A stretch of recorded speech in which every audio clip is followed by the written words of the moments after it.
जय यीशु बच्चों, आज हम पाठ नंबर 11 पढ़ने जा रहे हैं। ईसा ईश्वर के पुत्र। सब ठीक है? रेडी है कैटेकिज्म क्लास के लिए? तो चलो शुरुआत करते हैं क्रूस के चिन्ह से। पिता, पुत्र और पवित्र आत्मा के नाम पर आमीन। आंखें बंद करेंगे और प्रार्थना करेंगे। हे पिता ईश्वर, मैं आपको तहे दिल से धन्यवाद देती हूँ क्योंकि आपने आपके प्रिय पुत्र यीशु को हमारे लिए दिया, इस संसार के लिए दिया। हे पिता ईश्वर, मुझे यह कृपा प्रदान कीजिए कि मैं आपके पुत्र यीशु के समान आपको जैसा अच्छा लगे उस प्रकार एक अच्छा निर्मल जीवन बिता पाऊं। आमीन। क्या कहा मैंने प्रार्थना में? पिता ईश्वर ने हमारे लिए अपने प्रिय पुत्र यीशु को दे दिया। आपको पता है इसके पीछे की कहानी? बहुत साल पहले, कितने साल पहले? 2000 साल पहले, यीशु के भी जन्म से पहले एक व्यक्ति हुआ करता था, यूहन्ना बपतिस्मा। सुना है ना यूहन्ना बपतिस्मा का नाम? माता मरियम की जो आंटी थी, मौसी थी, एलिजाबेथ, उनका बेटा। यीशु के पहले ही यूहन्ना बपतिस्मा इस पृथ्वी पर आए और वो यीशु के लिए मार्ग तैयार कर रहे थे। कैसे? वो सभी लोगों को इकट्ठा करके बोल रहे थे, आप लोगों को आपके पापों का प्रायश्चित करना है, पिता का राज्य, स्वर्ग राज्य निकट आ गया है। तो सबको चेतावनी दे रहे थे जो पाप में गिरे हुए थे, उन लोगों को, कि आपके पाप से दूर जाओ और अपने जीवन को वापस से सही रास्ते पर लाओ। तो ऐसे बहुत सारे लोगों को बोलते गए यूहन्ना बपतिस्मा, और बहुत सारे लोग उनके पास बपतिस्मा लेने के लिए, ज्ञान स्नान लेने के लिए आते गए। तो यूहन्ना बपतिस्मा उनको प्रभु के राज्य की ओर का मार्ग दिखाता गया। ऐसे ही एक दिन अचानक यूहन्ना बपतिस्मा क्या देखते हैं कि उनके पास यीशु आ रहे हैं। यूहन्ना बपतिस्मा यीशु को देखते ही पहचान गए कि ये तो पिता ईश्वर के प्रिय है, ये उन्हीं के पुत्र है। तो वो बोले, हे प्रभु, आप यहाँ पर मेरे पास इस नदी में डुबकी लगाकर बपतिस्मा लेने क्यों आए? प्रभु यीशु कहते हैं, जैसे पिता की आज्ञा है मैं वैसे ही करूंगा।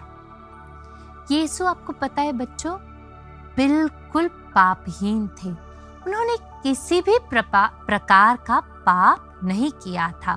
और ये बपतिस्मा या ज्ञान स्नान किन लोगों के लिए था? जिन्होंने पाप किया है।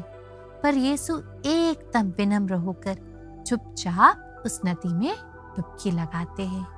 और जब वो ऊपर आते हैं, एकदम से स्वर्ग से, आकाश से आवाज आती है, यह मेरा प्रिय पुत्र है जिस पर मैं अत्यंत प्रसन्न हूं। और वहां पर पवित्र आत्मा उन पर कपोत के रूप में आकर बैठ जाता है।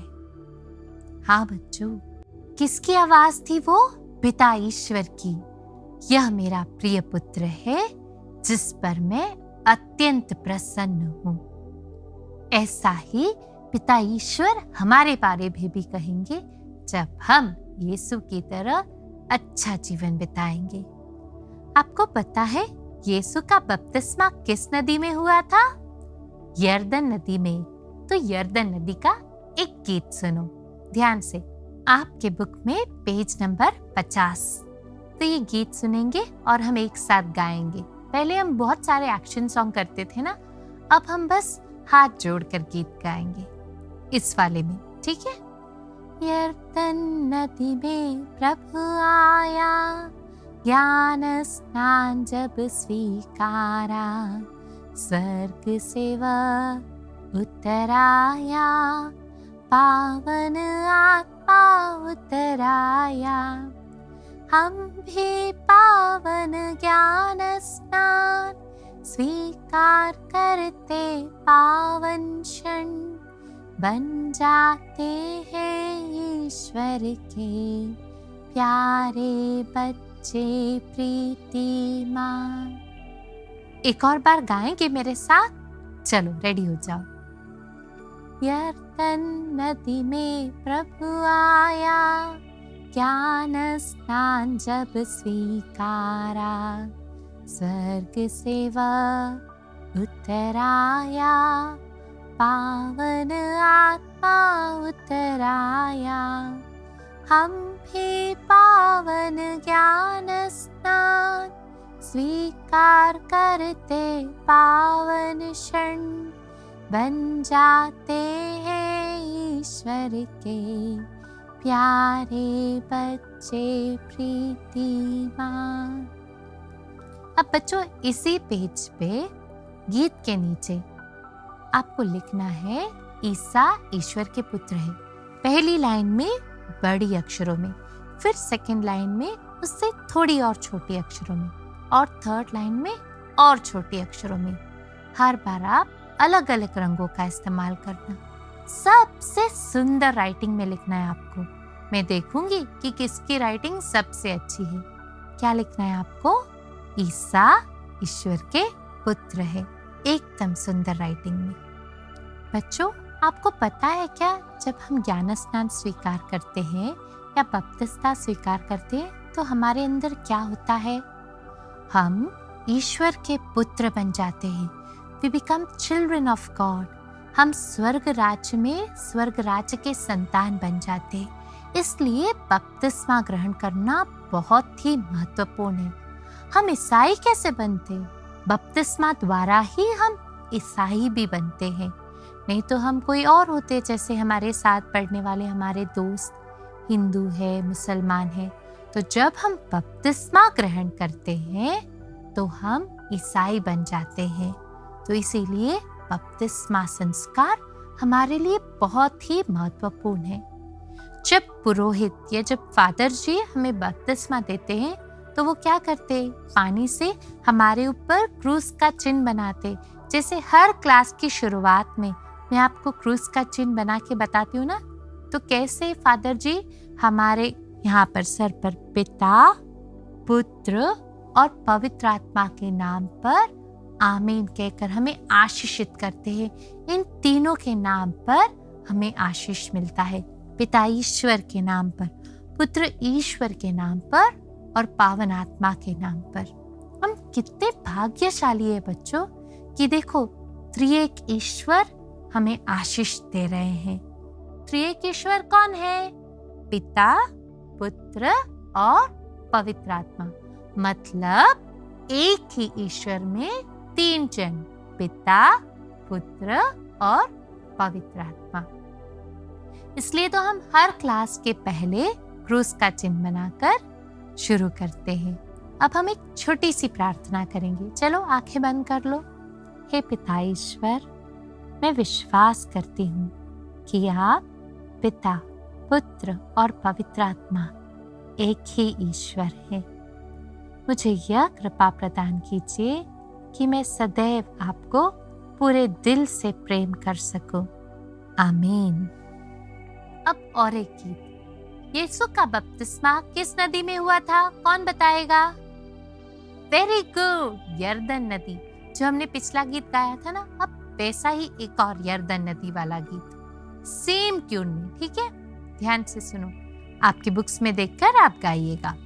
यरदन नदी में यूहन्ना से प्रभु ने दीक्षा स्नान लिया, तब वहाँ त्रित्व पावन भेद प्रभु ने हमको प्रकट किया।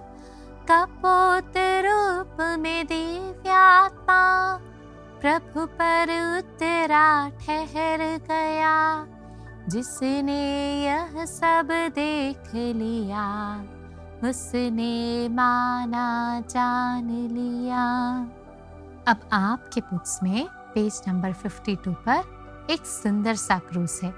इसे आपको और सुंदर बनाना है। कैसे? अच्छे से कलर कर आपको ध्यान देना है कि जब आप कलर करोगे तो लाइन के बाहर बिल्कुल भी कलर नहीं जाना है। नेक्स्ट संडे मैं पूछूंगी, मैं देखूंगी कि किसका क्रूस सबसे ज्यादा सुंदर लग रहा है। जब आप क्रूस को कलर करोगे तो आप त्रिएक ईश्वर की स्तुति करके कलर करना। त्रिएक ईश्वर कौन है बच्चों?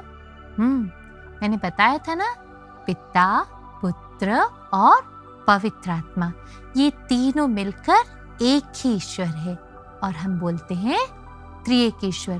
तो हम त्रिएक ईश्वर की स्तुति करके आज की क्लास की समाप्ति करेंगे एक गीत के द्वारा। ठीक है, रेडी हो जाओ।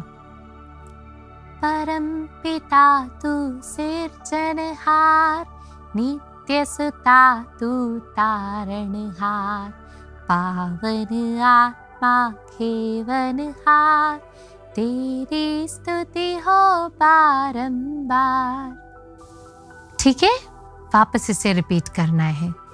परम पिता तू सिरजनहार, नित्य सुता तू तारणहार, पावन आत्मा खेवनहार, तेरी स्तुति हो बारंबार।